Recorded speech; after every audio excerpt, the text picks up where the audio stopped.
वो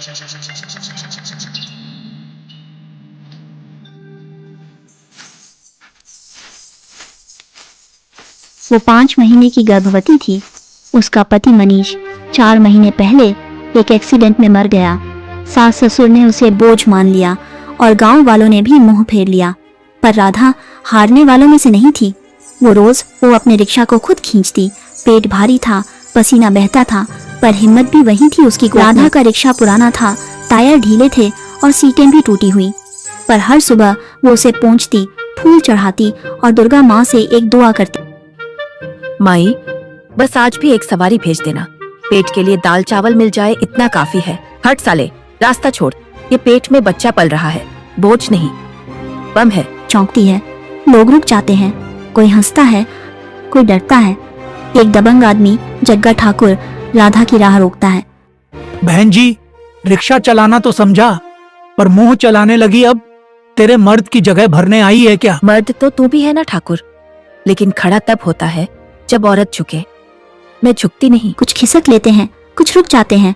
जग्गा गुस्से में राधा के पास आता है, गर्दन पकड़ने बढ़ता है। राधा रिक्शे का लोहे का ब्रेक निकालकर सीधा उसके हाथ पर मारती है। छटाक, खून निकलता है। पेट में बच्चा है, कमजोरी नहीं, हथियार है। अगली बार पास आया ना तो ये ब्रेक तेरी नसों पे ब्रेक लगा देगा।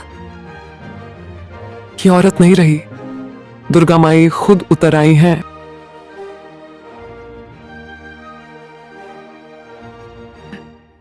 आज तो जग्गा ठाकुर से भिड़ गई। अब क्या होगा? अब क्या लुटा के आई या मुफ्त में घूम के आई? पेट में बच्चा लिए फिरती है जैसे कोई मर्द बनी बैठी हो। कुछ तो करना पड़ेगा माँ जी। पेट में बच्चा भी है, थाली में खाना भी चाहिए। बेटा मरा तो हम पर बोझ छोड़ गई है। अरे किसी के घर काम कर ले, पर गली गली यूं खींचना छोड़। बेटे का नाम रोशन कर रही हूँ बाबूजी। भीख नहीं मांग रही, मेहनत कर रही हूँ। औरत के हाथ में रिक्शा क्या दे दिया? समझ बैठी कि राज करेगी। इसे तो इसी पेट के साथ धकेलकर बाहर निकाल देना चाहिए। राधा चुपचाप सुनती है, अंदर जाकर दाल चावल उबालती हैं।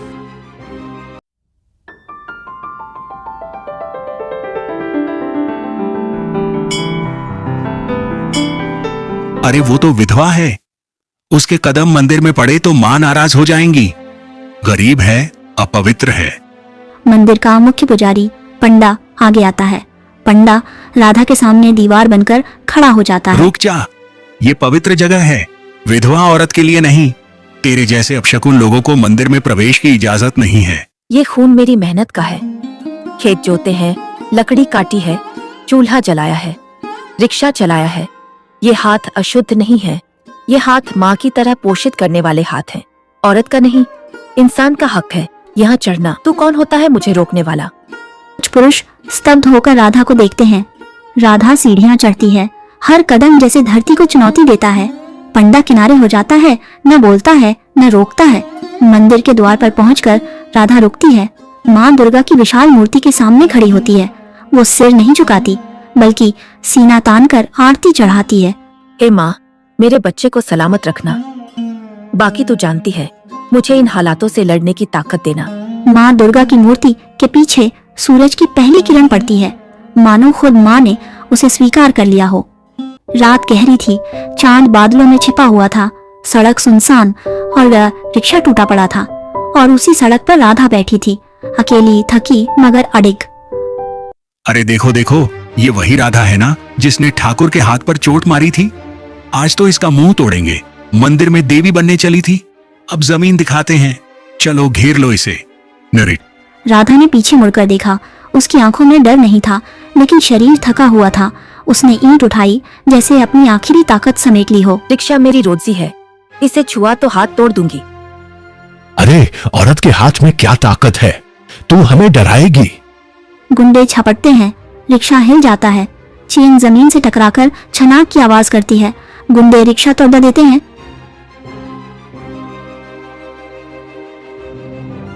हार लिया तेरा रिक्शा, अब तुझे देखता हूँ। बहुत उड़ती हो देखते हैं, आज तुझे कौन बचाता है। पेट में बच्चा है, कमजोरी नहीं, आग है। हट जाओ, इसे हाथ लगाने की हिम्मत किसकी? गली के मोड़ से औरतें दौड़कर आईं। किसी के हाथ में लकड़ी थी, किसी ने ओढ़नी कसकर पकड़ ली थी। वे सब राधा के चारों ओर खड़ी हो गईं।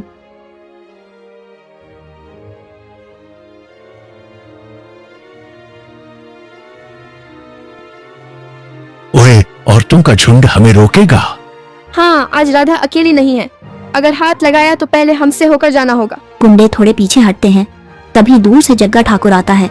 जग्गा ठाकुर, वाह रे राधा, तू तो सचमुच गांव की देवी बन बैठी है। आज तेरी ये देवी वाली औकात निकाल दूंगा। ठाकुर, तेरे जैसे मर्द औरत को झुकाकर जीते हैं। मैं झुकूंगी नहीं, चाहे जान ही क्यों न चली जाए। हॉल गर्म हो जाता है। ठीक उसी वक्त कहीं दूर से पुलिस की गाड़ी की सायरन की आवाज गूंजी। चौकीदार सीटी बजाते हुए आ गया। गुंडे बिखर गए। ठाकुर की आंखों में गुस्सा था, पर भीड़ और औरतों की दीवार देखकर वह ठहर गया। ये औरत अगर जिंदा रही तो सचमुच मेरा नाम डुबो देगी। ठाकुर भागता है। भीड़ रास्ता देती है। भीड़ छूट गई।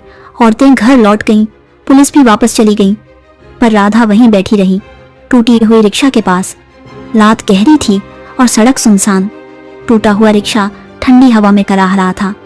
राधा उसके पास बैठी थी, रोती हुई। क्यों हर रात एक जंग बन जाती है? थक गई हूँ, अब तो ये सांस भी भारी लगती है। अरे दीदी, क्यों रो रही हो? देखो, मैं तुम्हारे लिए खाना लाई हूँ। राधा ने ऊपर देखा। एक छोटी बच्ची खड़ी थी, हाथ में पत्ते की थाली जिसमें गरम रोटियां और थोड़ा सा गुड़ रखा था। बेटी, तू यहाँ इतनी रात को? तेरा घर कहाँ है? जहाँ से सबको ताकत मिलती है वहीं। तू चिंता मत कर, तेरी भूख मैंने देखी है, खा ले। राधा थाली उठाती है। पहला कौर मुंह में डालते ही आंसू बहने लगते हैं। तू कौन है बेटी? तेरा नाम क्या है? मेरा नाम वही है जिसे तू रोज पुकारती है। मैं तेरी माँ हूँ, तेरी सहेली भी, और तेरे भीतर की ताकत भी। राधा की आंखें चौड़ी हो गईं। बच्ची की मुस्कान में वही चमक थी जो मंदिर की दुर्गा मूर्ति में देखी थी। थकान के आंसू अब श्रद्धा के आंसू बन गए। माँ, तू? सच में तू? मैं तो हार चुकी थी। औरत हार सकती है क्या? तेरा रिक्शा फिर से खड़ा होगा, तेरा बच्चा सूरज बनेगा। बस आज रात चैन से सो जा। राधा का सिर बच्ची की गोद में झुक गया। आंसू बहते बहते पलकें भारी हुईं और नींद ने उसे धीरे धीरे घेर लिया। रेटर उजाले में सुबह की पहली किरण टूटी, सड़कों पर फैली, पक्षियों की चहचहाहट गूंजी। राधा ने धीरे धीरे आंखें खोली। उसके पास कोई बच्ची नहीं थी, सिर्फ खाली थाली रखी थी। राधा उठकर रिक्शे की ओर देखती है और दंग रह जाती है। ये कैसे? उसका टूटा हुआ रिक्शा जो रात भर ढंसा हुआ पड़ा था, अब सीधा खड़ा था। टूटी चेन फिर से जुड़ी हुई थी। पहिए अपनी जगह पर थे, जैसे किसी ने उसे फिर से जीवन दे दिया हो। माँ, तूने सच में हाथ थाम लिया। अब चाहे पूरा गांव मेरे खिलाफ क्यों न हो, मैं हारूंगी नहीं। उस सुबह रिक्शे की घंटी की टन टन पूरे गांव में गूंजी। लोग दरवाजों से झांकते रहे और हर कोई ये सोच रहा था, राधा के साथ सचमुच कोई अदृश्य ताकत खड़ी है। सुबह रिक्शा ठीक होकर खड़ा हुआ था, पर उसी सुबह ठाकुर की चाल भी शुरू हुई। उसने पूरे गांव में खबर फैला दी, राधा जादू टोना करती है, उसी से रिक्शा जुड़ा है।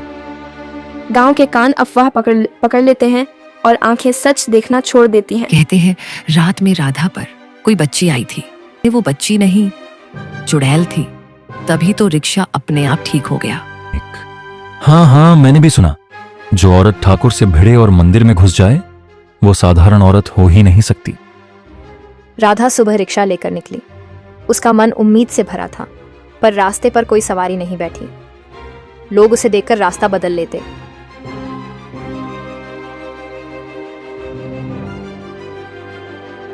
भैया, स्टेशन तक छोड़ दूं क्या? किराया जो देना हो दे देना।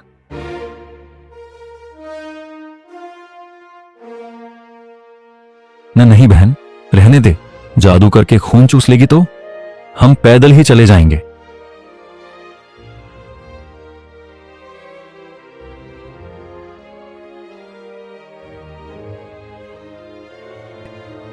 बहन, बच्चा है, धूप भी तेज है, रिक्शे में बैठ जाओ, मैं आराम से छोड़ दूंगी। नहीं, तू जादू करती है। मेरे बच्चे पर तेरी छाया भी पड़ गई तो। महिला पीछे हटती है और बच्चे को कसकर सीने से चिपका लेती है। राधा की आंखें भर आईं। उसका रिक्शा खाली चलता रहा और उसका पेट भारी होता गया, पर उसने हिम्मत नहीं छोड़ी। एक बूढ़ा आदमी, मास्टर जी, थका हुआ सड़क पर बैठा है। बाबूजी, बैठ जाइए, मुफ्त में छोड़ दूंगी। न नहीं बेटी, लोग कह रहे हैं तू जादूगरनी है। अगर बैठ गया तो गांव वाले मुझे भी अपवित्र कहेंगे। बाबूजी, मैं तो बस पेट पालने की कोशिश कर रही हूँ। आपने पढ़ाया था कि मेहनत सबसे बड़ा धर्म है। क्या आज वही मेहनत मेरे लिए पाप हो गई? मास्टर जी सिर झुकाकर चुप हो जाते हैं, आंसू रोकते हैं, पर बैठते नहीं। दिन ढल गया, रिक्शे की घंटी बजी तो, पर किसी ने सुनी नहीं। राधा की आंखों में सवाल थे, क्यों मेहनत करने वाली औरत को ही जादूगरनी कह दिया जाता है। राधा रिक्शे से उतरकर सड़क किनारे बैठ जाती है। देख बेटा, आज तेरी माँ ने घंटों रिक्शा चलाया, पर कोई नहीं बैठा। लोग कहते हैं तेरी माँ चुड़ैल है, पर तू जान ले, तेरी माँ सिर्फ इंसान है, मेहनत करती और तुझसे मोहब्बत करती। राधा की आवाज टूट जाती है।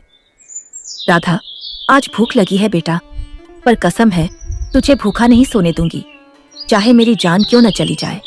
गांव की अफवाहें तेज थीं, पर राधा का विश्वास उससे भी गहरा था।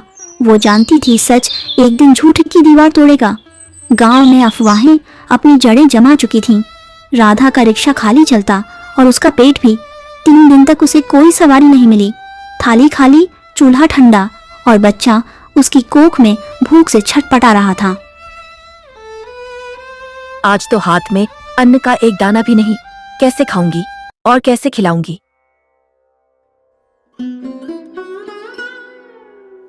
कहा था ना, औरत जात रिक्शा नहीं चला सकती। आज देख लो, भूख से मर रही है। इसे तो घर से निकाल देना चाहिए। गांव वाले सही कहते हैं, ये औरत मनहूस है। राधा खामोश है, आंसू बहते हैं, पर चेहरा कठोर बना रहता है। भूख से कमजोर, फिर भी राधा रिक्शा लेकर चौक पहुंची।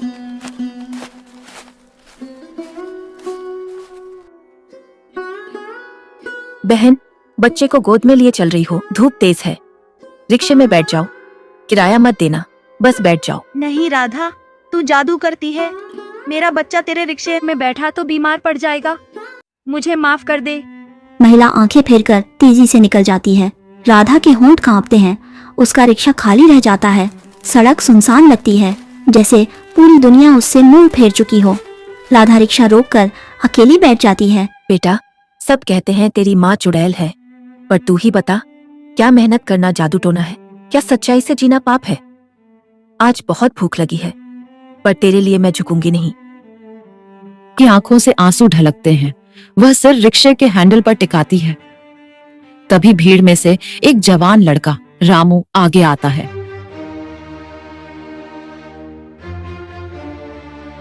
शर्म करो, ये औरत अकेली पेट पाल रही है, तुम सब इसे चुड़ैल कहते हो। अगर मेहनत चुड़ैलपन है तो हम सब निकम्मे क्या हैं? रामू, तू इसके पक्ष में बोलेगा तो तुझे भी अपशगुनी कहेंगे। तो कह लो, मैं सच देख रहा हूं, ये औरत भूखी है, फिर भी लड़ रही है। ये चुड़ैल नहीं, ये माँ है। रामू रिक्शे में बैठ गया। गांव वाले दंग रह गए। किसी ने हिम्मत नहीं की, पर सबकी आंखें बदलने लगीं। राधा के होंठों पर थकी हुई मुस्कान आई। उसकी आंखों से आंसू बह निकले, लेकिन इस बार ये आंसू हार के नहीं, उम्मीद के थे। तूने मेरे बच्चे को भूख से बचा लिया। आज मेरी मेहनत फिर से जिंदा हो गई।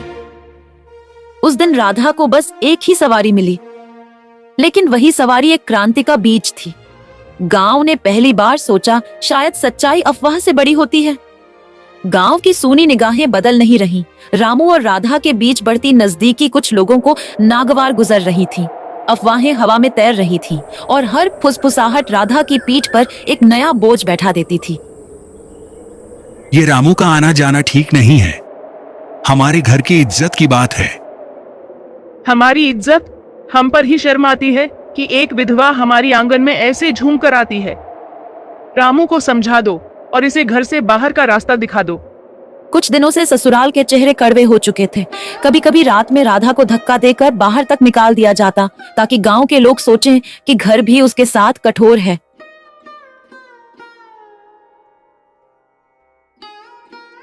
देखो, रामू फिर वहीं गया। लगता है कुछ तो चल रहा है इनके बीच। ऐसे में हमारी बेटी के हाथ पैर कांपने लगे। इसे अब सहन नहीं करेंगे। राधा और रामू की दोस्ती अब गांव की आंखों में आग बन चुकी थी, पर राधा की सोच एकदम साफ थी। वह सिर्फ अपने बच्चे की सुरक्षा चाहती थी और अपने काम की इज्जत।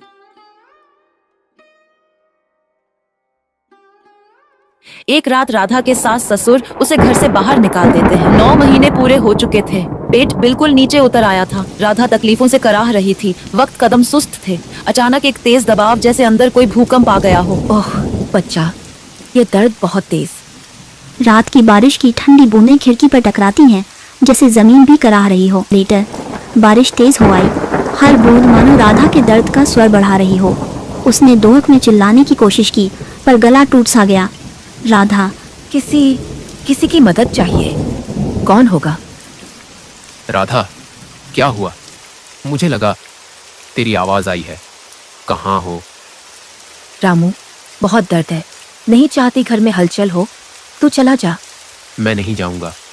तू कहेगी तो मैं घर से निकल जाऊंगा, पर अब हमें डॉक्टर या दादी की जरूरत है। राधा ने मना किया। शर्म, डर और ससुराल वालों की नजरें उसकी आवाज गला रहा था, पर प्रसव का दर्द कोई समझौता नहीं होने देता। उसकी सांसें फटफट कर तेज हो रही थीं। रामू, बाहर मत जाओ, लोग देख लेंगे। मेरी इज्जत और तेरी बदनामी। तू अपने बच्चे की माँ है। तेरी इज्जत मेरे लिए गांव की अफवाहों से बड़ी है। मैं तुझे कहीं सुरक्षित ले जाऊंगा, चाहे सारा गांव मेरे खिलाफ क्यों ना हो। राधा मना करती रही, पर दर्द और तेज होता गया। वह सहमी, लड़खड़ाती हुई दीवार के सहारे झुकी। रामू ने बिना और देर किए उसे अपनी बाजू में उठाया। बारिश की ठंडी बूंदों में वे दोनों भागे। गांव की गलियां सुनसान, लोगों की खिड़कियां बंद। रास्ते में कुछ गांव वाले खिड़की से झांकते हैं, कुछ गालियां देते हैं। देखो, रामू जा रहा है, कहते हैं अब घर से निकाल देंगे। समझदार ने सही किया। लेकिन रामू ने आंखें झुकाकर किसी की बात सुनने से इनकार कर दिया। वह केवल राधा की ओर ही देख रहा था। रामू मजबूरी में एक बूढ़ी दादी के घर की ओर भागे। वह दादी गांव में दया और अनुभव के लिए जानी जाती थी। रामू, दादी जल्दी खोलिए, राधा को तेज दर्द हो रहा है। बारिश में है, कुछ कीजिए। दादी दरवाजा खोलती है। अंदर आओ, जल्दी से बीन लो चादरें और गर्म पानी। उसकी जान पहले, गांव क्या कहेगा बाद में। आंखों में जीवन की सारी कठोराइयां थीं, पर हाथों में ममता की गर्मी भी। दादी का छोटा कमरा, मिट्टी की सूंधी खुशबू, पुराने तेल की देगी लौ। दादी नम हाथों से राधा की पीठ सहलाते हुए, हिम्मत कर बेटी, प्रकृति का काम है, तू मजबूत है। मैं अपनी पुरानी दवाएं और ओबटन लाती हूँ। दादी, मुझे डर लग रहा था। लोग, मेरे ससुराल वाले। लोगों की बातों से मरने का समय नहीं। जब माँ बनना हो तो दुनिया की सजा से क्या डरना। तू सांस ले, धड़कन संभाल, मैं साथ हूँ। बारिश की रिमझिम बाहर धीमी पड़ गई। दादी की माला सी आवाज और दवाओं की गंध ने राधा को कुछ संयम दिया। दादी, मैं बताई, मैंने गांव वालों से कहा, पर मेरे घर वाले उसे घर से निकालने पर तुल गए। पर अब वही सारी बातें बेकार हैं। यहाँ सिर्फ माँ और बच्चा जरूरी है। अरे लड़के, जब चीजें कठिन हो तो आदमी सच में दिखता है। तू भी दिखा रहा है। अब बैठ जा और उसे अकेला मत छोड़ना। रात में दादी की नजरें और रामू की राखी हुई हिम्मत राधा को सहारा बनी। बारिश थम चुकी थी, लेकिन राधा की पीड़ा और तेज होती जा रही थी। रामू बेचैन होकर दादी के आंगन में चक्कर काट रहा था। दादी के झुर्रियों भरे हाथ राधा के माथे पर थे, जैसे ममता का सागर उसके दर्द को निगल लेना चाहता हो। दादी, मैं नहीं कर पाऊंगी, जान निकल जाएगी। चुप कर बेटी, माँ बनने वाली औरत मौत से नहीं डरती। तेरे अंदर जिंदगी पल रही है, हिम्मत कर। दादी, अगर कुछ हो गया तो? बाहर जा और माँ दुर्गा का नाम जप। यहाँ डर की नहीं, विश्वास की जरूरत है। राधा का शरीर कांप रहा था, पसीने और आंसुओं से भीगा। हर कराह जैसे अंधेरे को चीरकर आसमान तक जा रही थी। बिजली कौंधती थी, मानो धरती और आसमान भी इस जन्म के साक्षी हो। राधा चीखती हुई, हाँ हाँ आ, और उसी चीख के साथ एक नई आवाज हवा में गूंजी। कच्ची मिट्टी के घर में पहली बार बच्चे की रोने की आवाज गूंजी। मुबारक हो बेटी, ये देख, तेरी कोख का फूल लड़का है। और शेर की तरह दहाड़ता हुआ आया है। मेरा मेरा बच्चा। ये सिर्फ तेरी उम्मीद नहीं, ये तेरी जीत भी है राधा। बाहर गांव वालों की फुसफुसाहट अब चीखों में बदल रही थी। ठाकुर के लोग दादी के घर के बाहर जमा हो चुके थे। ओ राधा, तेरा जादू अब पूरा हो गया। लड़का पैदा करके अब गांव पर राज करेगी। आज ही इसे और इसके बच्चे को गांव से खदेड़ देंगे। हाँ हाँ, बाहर निकालो। अरे ओ ठाकुर, मर्द बनकर पैदा तो कर, फिर आकर माँ को गाली देना। ये औरत मौत को हराकर जिंदगी लाई है और तुम इसे अपशगुन कहते हो। ठाकुर, ये बच्चा जादू से नहीं आया, मेरी मेहनत, मेरे दर्द और मेरे विश्वास से आया है। अगर किसी में हिम्मत है तो माँ की गोद से इसे छीन कर दिखाओ। उसकी आंखों की ज्वाला देखकर ठाकुर के लोग पीछे हट गए। आज से अगर किसी ने राधा को चुड़ैल कहा तो पहले मुझे जवाब देना होगा। ये औरत गांव की सबसे बड़ी मां है और ये बच्चा इसका गर्व।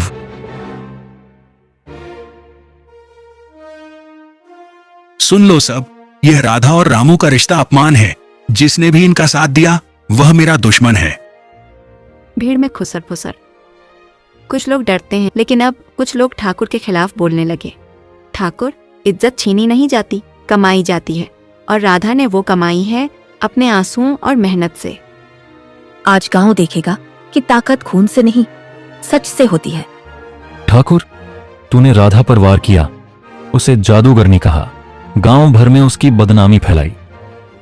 मगर आज सब देख रहे हैं, सच सामने है। रामू राधा की मांग में सिंदूर भरता है। आज से मेरी पत्नी है और ये बच्चा अभी से मेरा बेटा है। अब राधा अकेली नहीं है, ये रामू उसका पति उसके साथ है। राधा मेरी पत्नी है, गांव की बहू है। अगर तूने फिर उसकी ओर आंख उठाई तो पूरा गांव तेरा सामना करेगा। हाँ हाँ हाँ, हाँ, हम रामू के साथ हम हैं। रामू के साथ हैं। तुम सब भूल रहे हो कि इस गांव का मालिक मैं हूं। मुखिया दृढ़ आवाज में। नहीं ठाकुर, गांव का मालिक कोई एक आदमी नहीं होता, गांव सबका होता है। अब तेरा राज नहीं, इंसाफ का वक्त है। भीड़ गुस्से से गूंज उठी। ठाकुर पीछे हटने लगा। उसकी आंखों में डर साफ दिख रहा था। पहली बार उसने महसूस किया कि उसकी ताकत कमजोर हो चुकी है। ठाकुर गुस्से में भाग जाता है। लोग तालियां बजाते हैं। राधा की आंखों से आंसू गिरते हैं, पर इस बार खुशी के। आज मैं पहली बार खुद को अकेली नहीं समझ रही। धन्यवाद। गांव में अब एक नई शुरुआत हो चुकी थी और सबसे बड़ी बात, वह बदलाव राधा और रामू से आया था।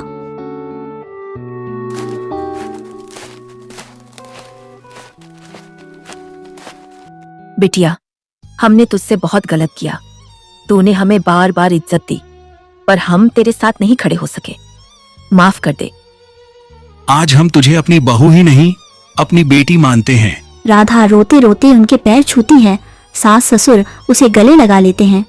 अब राधा के माथे का सिंदूर केवल एक रेखा नहीं था, वह उसके सम्मान और जीत की निशानी बन चुका था। राधा, अब हमारी जिंदगी में दुख की जगह सिर्फ सुख होगा। तू अब अकेली नहीं है, यह गांव भी अब तेरा है। हाँ रामू, अब डर नहीं, सिर्फ उम्मीद है। और इस तरह जो कहानी आंसुओं से शुरू हुई थी, वह हंसी और नई इज्जत पर आकर खत्म हुई।